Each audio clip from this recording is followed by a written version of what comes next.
நமது ஜெபம் டிவியில் இயேசு உங்கள் ஆத்தும நண்பன். கர்த்தருக்குள்ள எப்பொழுதும் நீங்க மகிழ்ச்சியா இருங்கன்னு சொல்றது. That is the only emotion allowed in the life of a child of God. இயேசு கிறிஸ்துவை நண்பராக கொண்டு அவரை இரட்சகராக கொண்டிருக்கிற ஒரு பிள்ளைகளுடைய வாழ்க்கையிலே தேவன் எதிர்பார்க்கிற ஒரே அந்த உணர்ச்சி மகிழ்ச்சி. Hallelujah. Every Saturday and Sunday, Jesus Friend of Your Soul program at 7 p.m. only on Jabam TV.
ஹல்லேலூயா. அருமை இரட்சகர் ஆத்தும நண்பர் இயேசு கிறிஸ்துவின் நாமத்தினாலே உங்களுக்கு எங்களுடைய வாழ்த்துக்கள். We greet you in the sweet name of the beloved one of our soul, your soul, Lord Jesus. Hallelujah. ஜெபித்து செய்திக்குள்ளாக நாம் செல்லலாம். பரலோக தகப்பனே, நீர் எங்களை மிகவும் நேசிக்கிறீர். இந்த செய்தி தொடரில் எங்களோடு இருந்து எங்களுடைய மனக்கண்களை திறந்து எங்களுடைய இருதயத்தை தொட்டு எங்களுக்கு உதவிக்கரம் கொடுத்து வருகிறீர். இந்த நாளிலும் எனக்கும் எங்களுக்கும் இதை கேட்கிறவங்களுடைய அருமையான பிள்ளைகளுக்கும் உங்கள் உதவிக்கரம் வேண்டும், உங்கள் உதவி வேண்டும். ஆவியானவருடைய ஒரு ஊழியம் வேண்டும். இயேசுவே போதித்து ஆவியானவர் மூலமாக ஒரு விடுதலை தாங்க, ஆசீர்வதிங்க இயேசுவின் நாமத்தில். ஆமென். Our beloved friends, we have been meditating on how the Lord Jesus, He delivered that boy who was captured and held captive by this spirit that caused deafness and dumbness in him and caused these epileptic seizures in him since his childhood. நம்ம கடந்த செய்திகளில் இயேசு கிறிஸ்து எப்படி இந்த செவிடும் ஊமையுமான ஆவி, அவனை அலைக்கழித்து கொண்டிருந்த ஆவியிலிருந்து அந்த மகனை விடுவித்தார் என்பதை குறித்து தியானித்து வருகிறோம். கடந்த செய்தியிலும் நம்ம பார்த்தோம் எப்படி அந்த தகப்பன் இயேசுவை அதிகமாக அறியாதவராக இருந்தார்.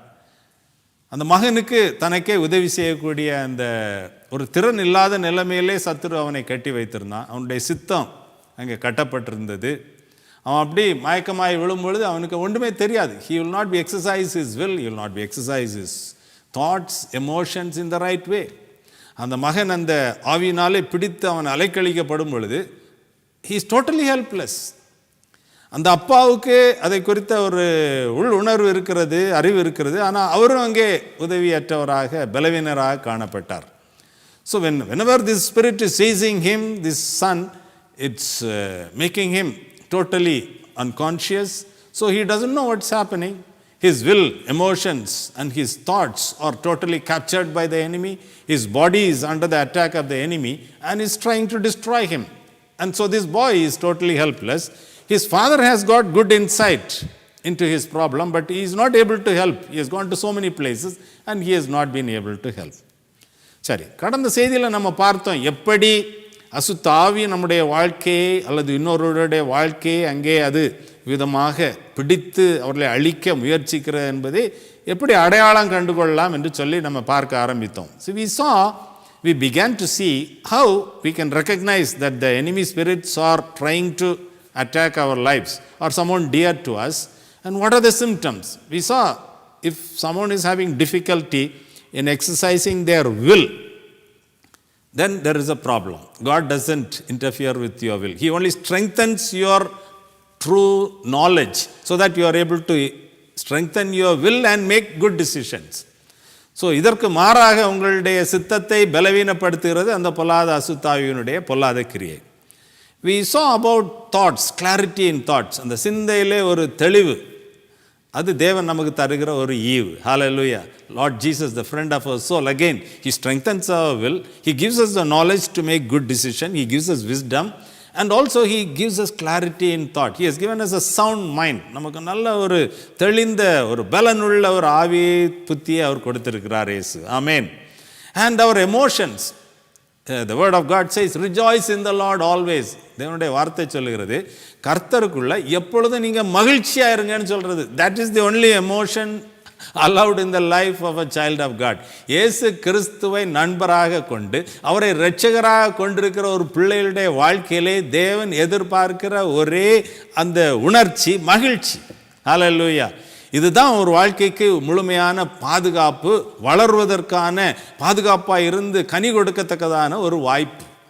Amen. So the purpose of God in the life of a child of God who has come to the Lord Jesus as somebody seeking Him and taking Him as their friend, as their Savior, the emotion that is allowed in their life or given to their life is joy always. Rejoice in the Lord always. அப்போ கர்த்தருக்குள்ளே நம்ம இருக்கும் பொழுது, நம்முடைய சிந்தை பாதுகாக்கப்படும் பொழுது, நம்முடைய சித்தம் பாதுகாக்கும் பொழுது எப்பொழுதும் நம்ம மகிழ்ச்சியாக இருப்போம். On the other hand, the enemy brings cloudiness in thought, he brings depression, he brings worries, he brings fear, doubt, anger. All these are emotions that are instilled by the enemy to destroy your soul. உங்கள் ஆத்மாவை அழிப்பதற்கு அவன் விதமான காரியங்களை அவன் செய்கிறான். கோபம், எரிச்சல், கலக்கம், பயம், இதெல்லாம் சத்துருவிடத்திலிருந்து வர்ற காரியம். இது நம்ம அடையாளம் கண்டு கொள்ள வேண்டும்.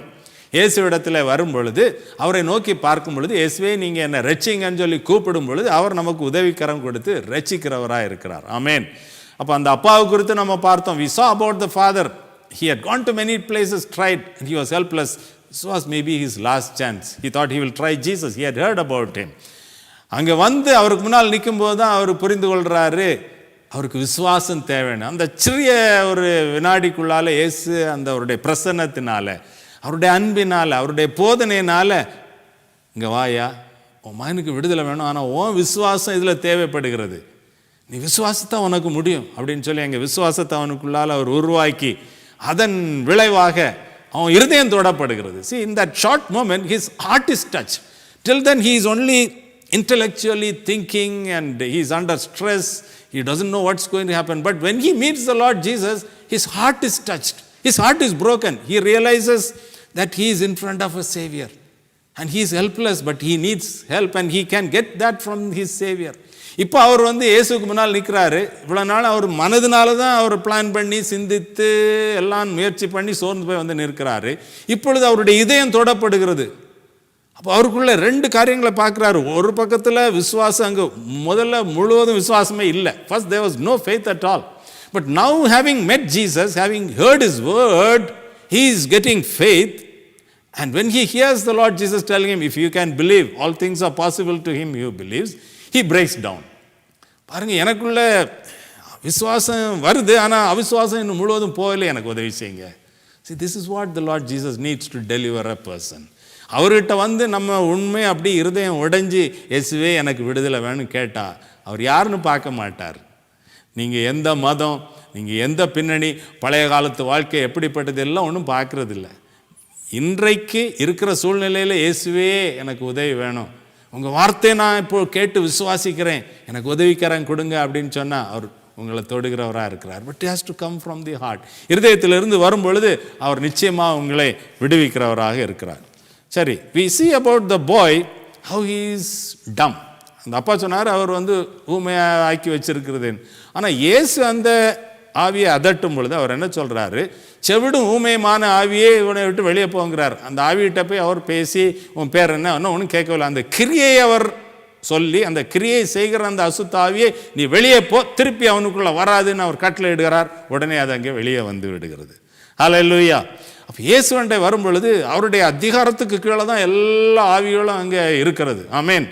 நம்ம அவருக்கு இடம் கொடுக்காதனால இந்த ஆவிகள் வந்து உள்ளால வந்து குடிகொண்டு அது தீமையை செய்து கொண்டிருக்கிறது. Because we have not given place to the Lord Jesus in our life, that this enemy spirit has entered in there. But once the Lord Jesus comes into our life as our friend, as our Lord and Master, and when we cry out to him, he just drives out all the enemy spirits. We are set free. Amen. இன்றைக்கும் இந்த விசுவாசத்தை அவர் நமக்குள்ளே உருவாக்கி கொண்டிருக்கிறார். ஆமென். அப்போ இந்த பையன் உதவி இல்லாதவனாக இருக்கிறான், அவனுக்கு கேட்க முடியல, பேச முடியல. அப்போ அந்த ஆவி இயேசுவை பார்த்து அதை அலக்கழிக்குது, எந்த ஒரு விடுதலையும் வந்துடக்கூடாதுன்னு சொல்லி. ஆனால் அந்த ஆவிக்கு இயேசுவின் சத்தம் அங்கே கேட்குறது. இயேசு சொல்கிறாரு, பொல்லாத அசுத்த ஆவியே, செவிடும் ஊமையமான ஆவியே, இவனை விட்டு வெளியே போ, திருப்பி உள்ளால வராது என்று சொல்லி அங்கே டோரை ஃபுல்லாக லாக் பண்ணி பாதுகாப்போடு அந்த மகனை அவர் அங்கே எழுப்பி விடுகிறத நம்ம பார்க்குறோம். அப்போ அசுத்த ஆவிகளை குறித்து இங்கே பார்க்கும் பொழுது அவை ஒரு பகுதியிலே, ஒரு எல்கையிலே அதுக்கு அங்கே இடம் கொடுக்கப்படும் பொழுது வந்து அங்கே உள்ள மக்களை அது பாதிக்கிறது விதமாக. So we have to be very conscious of where we live, of our surroundings, of our associations. நம்ம யாரோட தொடர்பு வைத்திருக்கிறோம், யாரோட உறவு வைத்திருக்கிறோம் அப்படிங்கிறத நம்ம ரொம்ப கேர்ஃபுல்லாக பார்க்க வேண்டியது இருக்கிறது. யாருடைய அதிகாரத்துக்கு கீழாக நம்ம ஒப்பு கொடுக்குறோம், அப்போ அவங்க நம்முடைய வாழ்க்கையில் என்ன இன்ஃப்ளூயன்ஸை கொண்டு வருகிறார்கள் என்பதை நம்ம பார்க்க வேண்டிய இருக்கிறது. அதை குறித்து நம்ம கொஞ்சம் சிந்திக்க போகிறோம். So this enemy spirits, they enter in where there is an open door for them to enter. So we have to be careful as to what situations we expose ourselves to, as to whose authority and influence we bring ourselves, our children under. நம்மையும் நம்முடைய பிள்ளைகளையும் எவ்விதமான சூழ்நிலைகளுக்கு நம்ம ஒப்பு கொடுக்கிறோம், யாருடைய அதிகாரத்துக்கு கீழே நம்ம வருகிறோம் என்பதை மிகவும் ரொம்ப கேர்ஃபுல்லாக நம்ம சிந்தித்து செயல்பட வேண்டும். இல்லாவிட்டால் அவங்க மூலமாக, அந்த சூழ்நிலைகள் மூலமாக அந்த பொல்லாத அசுத்தாவிகள் அங்கே வந்து விடுகிறதை நம்ம பார்க்கிறோம். நமக்கு ஒரு விடுதலை தேவைப்படுகிறது. நம்முடைய சித்தம், நம்முடைய சிந்தை, நம்முடைய உணர்ச்சிகளை நம்ம பாதிக்கப்பட்டிருப்போம்னா இயேசு குணப்படுத்தி மகிழ்ச்சியினால் நம்ம நிரப்பி இந்த சத்துருடைய கிரியைகளை டோட்டலாக நம்ம விட்டு வெளியே விலக்குவதற்கு அவர் சித்தமுள்ளவராக இருக்கிறார், அதிகாரம் உள்ளவராக இருக்கிறார், வல்லமை உள்ளவராக இருக்கிறார். So if we come to the Lord Jesus and cry out to him, he is able and willing and compassionate enough to deliver us from the activity of these enemy spirits. But we have to recognize how these enemy spirits operate, and then we have to, once delivered, we have to be careful to change our ways so that they don't come in again. Amen. அப்போ இந்த அசுத்தாவி இயேசு விரட்டும் போது அதான் சொல்கிறான், நீ வெளியே போ, திருப்பி வராதே அப்படின்னு சொல்லி அங்கே விரட்டுகிறதை பார்க்கிறோம். சிறிது quickly let us see where this miracle happened. இந்த அற்புதம் எங்கே நடந்துன்னு பார்க்கும்பொழுது அது சிசேரியா பிலிப்பி அப்படின்னு சொல்லி அந்த இடத்துல நடந்திருக்கிறது. இது இஸ்ரவேலில் வடக்கு பகுதி, அந்த தான்னு சொல்லி அந்த இடத்துக்கு வெளியே கிழக்கு பக்கத்தில் சுமார் 4 மைல் தூரத்தில் இருக்கிற அந்த சிசேரியா பிலிப்பியில் அங்கே நடந்திருக்கிறது. இன்றைக்கு அந்த இடத்துக்கு பேர் பானியாஸ் அப்படின்னு சொல்லி சொல்லப்படுகிறது. நீங்கள் போய் இதை மேப்புகளெல்லாம் பார்க்கலாம். பானியாஸ் அப்படின்னு சொல்லி இது வெளியே இருக்கிறது, இந்த இஸ்ரவேல் தேசத்திற்கு வெளியே இருக்கிற ஒரு பகுதி. அங்கே தான் இது நடந்திருக்கிறது.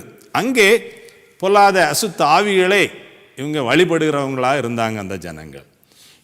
அங்கே இருந்த சில யூதரும் கூட இவங்க கூட சேர்ந்து அந்த பொல்லாத வழிகளில் அவங்க விதமாக வழிபட்டு ஆராதித்து வந்திருக்கிறாங்க. அருமையான ஜனங்களே, நம்ம உணர வேண்டிய ஒரு காரியம் என்னென்னா, நம்ம எதற்கு முன்பாக அல்லது யாருக்கு முன்பாக நம்ம குனிந்து பணிந்து ஆராதனை செய்கிறோமோ அதற்கு கீழாக நம்மை நாம் கொண்டு வருகிறோம். See, we have to understand that when you worship something or somebody, we are bringing our lives under the authority of the one whom we worship. நம்மை யாரை ஆராதிக்கிறோமோ தொழுது கொள்கிறோமோ அவர்களுடைய அதிகாரத்துக்கு கீழாக நம்முடைய வாழ்க்கையை ஒப்பு கொடுத்து விடுகிறோம்.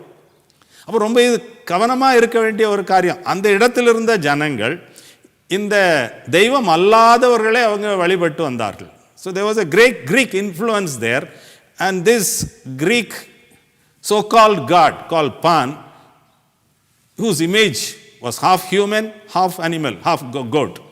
They were worshipping that god. So who should we worship? நம்ம யாரை ஆராதிக்கணும்?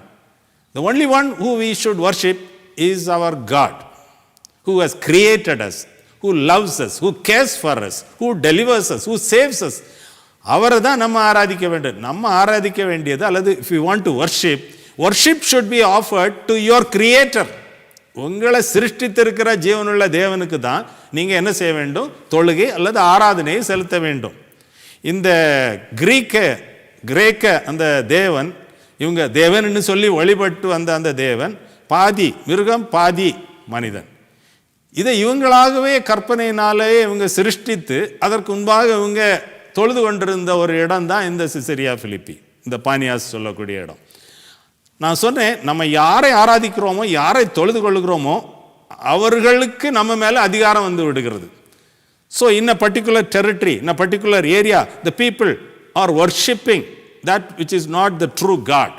ஒரு ஏரியாவில் ஒரு பகுதியில் ஜனங்கள் உண்மையான தேவனை அல்லது சிருஷ்டிகர்த்தரை சிருஷ்டிக்காமல் தங்களுடைய யூகத்தின்படி அவங்களாகவே தங்களுடைய கரத்தின் கிரியைகளை அல்லது தங்களுடைய கரத்தினால் செய்த ஒன்றை அவங்க தொழுது கொள்ளும் பொழுது அந்த ஆராதனை என்ன செய்யப்படுகிறது? அசுத்த ஆவிகளினாலே அது திருடப்படுகிறது. Obviously, if we don't worship before the true and living God, he cannot accept that worship. நம்ம உண்மையான ஜீவனுள்ள தேவனை, சிருஷ்டி கர்த்தரை அவருடைய பேரை சொல்லி நம்ம தொழுது கொள்ளாவிட்டால், ஆராதிக்காவிட்டால், நம்ம குனிஞ்சு பணிந்து தொழுது கொள்ளும் பொழுது அவர் அந்த ஆராதனையை ஏற்றுக்கொள்வதில்லை. But your submission and your worship is being stolen by the enemy spirits. மனுக்குலத்துக்கு எதிரியாக இருக்கிறானே பிசாசு, அவன் என்ன செய்கிறான்? அந்த ஆராதனையை அவன் திருடி கொண்டு, உங்களுடைய தொழுகையை அவன் திருடி கொண்டு, அவன் என்ன செய்கிறான்? உங்களுடைய வாழ்க்கை மேலே அவன் அதிகாரம் கொண்டிருக்கான். உங்களுடைய அந்த பூகோள எல்கையில் அவன் வந்து அவனுடைய பொல்லாத அசுத்தாவிகள் இன்னும் இறங்கி, நீங்கள் எங்களுக்கு அதிகாரம் கொடுத்துருக்கீங்க, நீங்கள் எங்களை ஆராதிக்கிறீங்க, நாங்கள் வந்துடுறோன்னு சொல்லி அங்கே வருகிறது, உங்களை அடிமைப்படுத்துகிறது, உங்களுடைய சமுதாயத்தை, தனிப்பட்டவர்களை, குடும்பங்களை அதை அழிக்கிறது. So when you bow down before that which is not God, the enemy of mankind, Satan and his enemy angels, evil spirits, they take hold of your worship. And they say, they argue legally, saying, You are worshipping. This community is worshipping me. So I have authority over them, and they come and reside in that place, and they destroy the human beings in that place. அப்போ இங்கே இப்படிப்பட்ட ஒரு சூழ்நிலையில் தான் இந்த மனிதன் வாழ்ந்திருக்கிறாரு. ஆகவே தான் அந்த சூழ்நிலையில் இந்த அசுத்தாய் இந்த மனிதனை விதமாக பிடித்திருந்திருக்கிறது. சீஷர்களால் கூட அதை விரட்ட முடியவில்லை. ஏன்னா அவங்க அவளுடைய ஊழிய எல்கையை விட்டு இப்போ வெளியே வந்திருக்கிறாங்க. இயேசு மேலே போயிருக்கிறார். பட் இயேசுவுக்கு எல்லா எல்கையும் அவருடைய அதிகாரத்துக்கு கீழே தான் இருக்குது. That's a good news. Any situation, any geographical territory, Lord Jesus has got all authority in heaven and earth, and he has got power over all the enemy spirits. ஒருவேளை நம்ம வாழ்க்கையில் தவறான முடிவுகள் நிமித்தமாக கடந்த காலங்களிலே நம்ம விதமாக சத்துருக்கு இடம் கொடுத்திருக்கலாம். Maybe by wrong decisions or out of ignorance, we might have given place to the enemy spirits. But today, if you need deliverance, நீங்கள் இல்லை நான் இருக்கிறது எனக்கு திருப்தியாக இருக்கிறது, இல்லைன்னா வேறு இடத்துல இந்த விடுதலையை பார்த்துக்கிறேன்னா ஒன்றும் செய்ய முடியாது. ஏன்னா உங்களுடைய சித்தத்தை தேவன் மதிக்கிறார். See, God respects your will.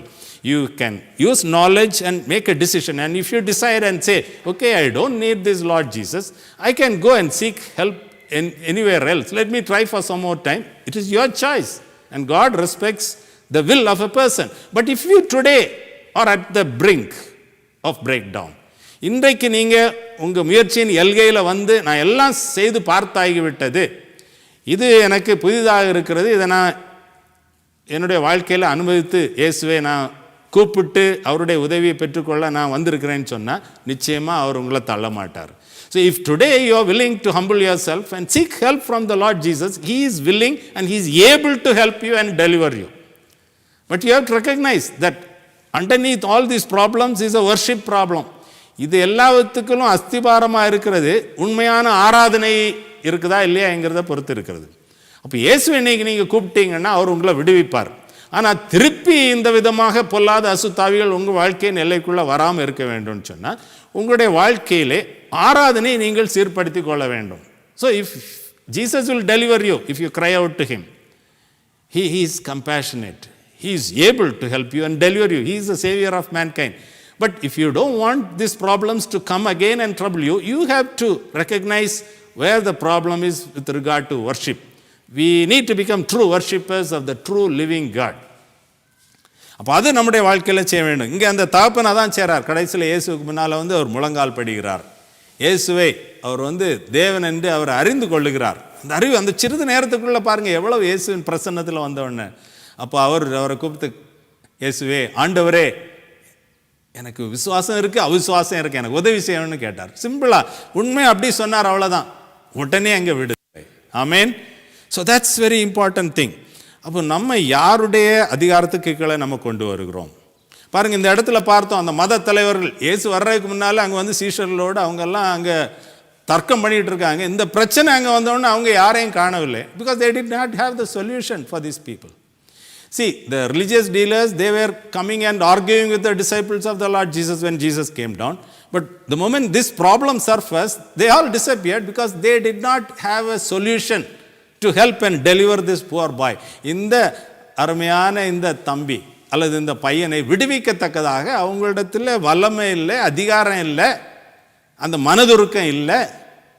ஆகவே அந்த இடத்த விட்டு அவங்க என்ன செய்கிறாங்க, போயிடுறாங்க. So we must know who to go to for help, whose authority you place yourself. நீங்கள் யார்கிட்ட உதவிக்கு போகிறீங்க, யாருக்கு கீழே உங்கள் வாழ்க்கையை உங்கள் குடும்பத்தை நீங்கள் அர்ப்பணிக்கிறீங்க அப்படிங்கிறத நீங்கள் ரொம்ப சிந்தித்து பார்க்க வேண்டிய இருக்கிறது. சரி, இந்த இடத்துல சீஷர்கள் கூட கொஞ்சம் கற்றுக்கொள்கிறாங்க.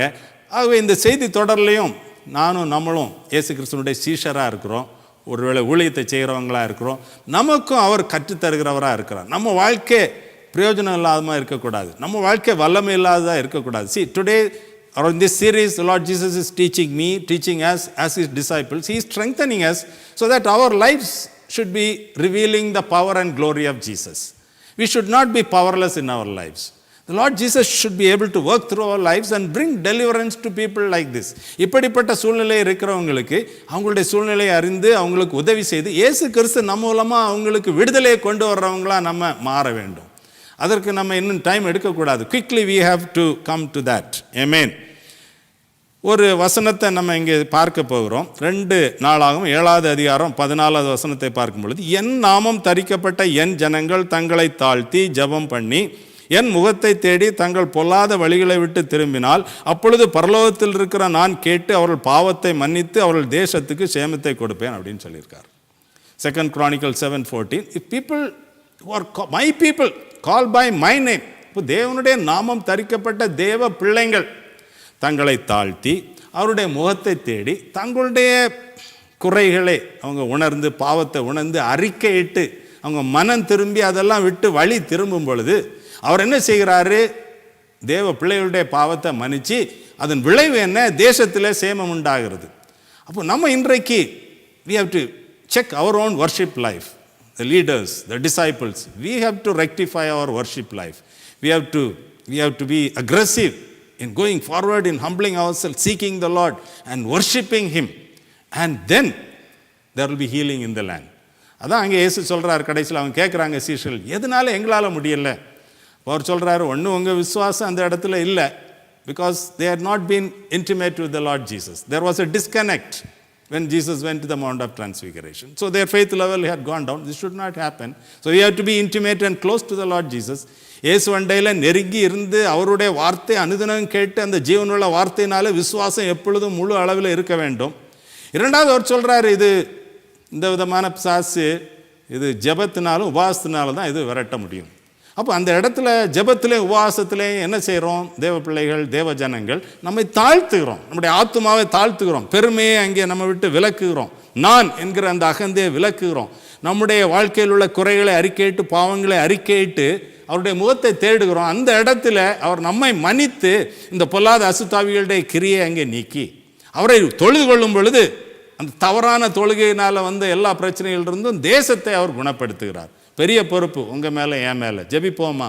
பரலோக தகப்பனே, இந்த நாளில் நீர் என்னோடு எங்களோடும் பேசியிருக்கீங்க. முதலாவதாக தேவ பிள்ளைகள் இந்த வேளையிலே உணர்ந்து மனம் திரும்பி உங்களுடைய முகத்தை தேடி அவங்கவுங்க இருக்கிற இடங்களில் அவங்க தேசத்துக்கு சேமத்தை கொண்டு வரும்படியான ஒரு கிருபையை ரிலீஸ் பண்ணுகிறோம். Lord, you have spoken to me, spoken to us today. First, as God's children, we repent. We humble ourselves and we seek to rectify all the mistakes in our life, to rectify the worship life, the life of discipleship, life of testimony and witnessing. Lord, we cannot do it with our strength. We need your gifts. We need the Holy Spirit to work through us mightily. And we need to be true worshippers of the living God who has created us. அப்போ முதல்ல நாங்கள் மனம் திரும்புகிறோம். எங்களை தொழுகையின் வாழ்க்கையை மாற்றி அமைத்து எங்களை சிருஷ்டித்த சிருஷ்டி கர்த்தரை பிதாவாகிய தேவனை அவருடைய ஒரே குமாரனாகிய கர்த்தராய் இயேசுவை நாங்கள் ஆவியோடு உண்மையோடும் தொழுது கொள்ள எங்களுடைய வாழ்க்கையை அர்ப்பணிக்கிறோம். அதில் தீவிரம் காட்ட எங்களை அர்ப்பணிக்கிறோம். பொல்லாத வழியிலிருந்து நாங்கள் மனம் திரும்புகிறோம். நீர் உங்களுடைய முகத்தை தேடும் பொழுது நாங்கள் எங்களை தாழ்த்தும் பொழுது எங்களை மன்னிச்சு தேசத்துக்கு சேமத்தை கொடுக்குறீங்க. அதே நேரத்தில் யாராவது உம்மை நோக்கி பார்த்து இயேசுவே அப்படின்னு அவங்க இருதயத்திலேருந்து கூப்பிட்டா இப்பொழுதே அவர்களுக்கு விடுதலை வருவதாக. அவளுடைய வாழ்க்கையில் ஒருவேளை தவறான காரியங்களை அவன் சேர்ந்திருக்கலாம், உண்மையான தொழுகை அறியாமல் அவங்க இருந்திருக்கலாம். ஆனால் இந்த வேளையில் தயவாய் மன்னிக்கிறவர் இயேசு. அவங்கள மன்னித்தருளுங்கப்பா. அவங்களோட வாழ்க்கையில் ஒரு விடுதலையை கொண்டு வாங்க.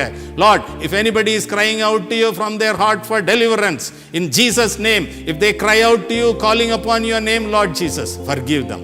Maybe they did not know about true worship. Forgive them, Lord, and deliver them in Jesus' name.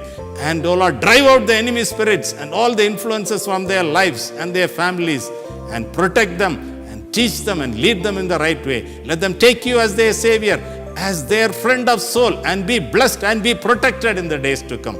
உம்மை தங்களுடைய நண்பராக, ஆத்தும நண்பராக, தங்களுடைய ஆண்டவரே கர்த்தராக, இரட்சகராக அவங்க எடுத்துக்கொள்ளட்டும். விடுதலையோடு வாழட்டும். இயேசுவின் நாமத்திலே உங்களுடைய பிள்ளைகளை வாழ்த்தி நாங்கள் உங்கள் கரத்தில் ஒப்பு கொடுக்குறோம். உங்கள் அன்புக்கு, உங்கள் தயவுக்கு, உங்கள் வல்லமையான கிரியைக்காக நன்றி செலுத்துகிறோம். இயேசுவின் நாமத்தில் ஆமேன், ஆமேன். Our dear friends, please go back to the YouTube and listen to the word of God in the series that we've been following. Jesus, the friend of your soul and peace giver, and be blessed. நாங்கள் உங்களை வாழ்த்தி இயேசு நாமத்திலே உங்களை அவருடைய கிரியைக்கு ஒப்பு கொடுத்து நாங்கள் விடை பெறுகிறோம். மீண்டும் சந்திக்கும் வரைக்கும் இயேசு கிறிஸ்துவினுடைய பிரசன்னமும் கிருபையும் உங்கள் ஆவியோடு இருப்பதாக. ஆமேன், ஆமேன்.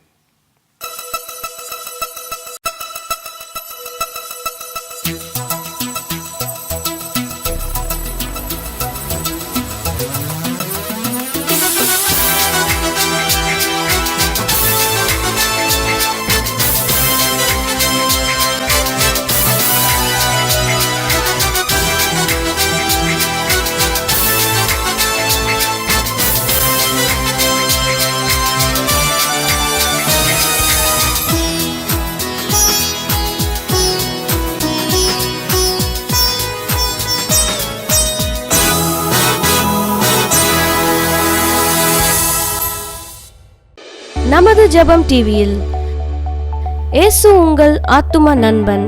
கர்த்தருக்குள்ள எப்பொழுதும் நீங்க மகிழ்ச்சியா இருங்கன்னு சொல்றது. That is the only emotion allowed in the life of a child of God. இயேசு கிறிஸ்துவை நண்பராக கொண்டு அவரை இரட்சகராக கொண்டிருக்கிற ஒரு பிள்ளையுடைய வாழ்க்கையிலே தேவன் எதிர்பார்க்கிற ஒரே அந்த உணர்ச்சி மகிழ்ச்சி. ஹல்லேலூயா. Every Saturday and Sunday, Jesus Friend of Your Soul program at 7 p.m. only on Jebam TV.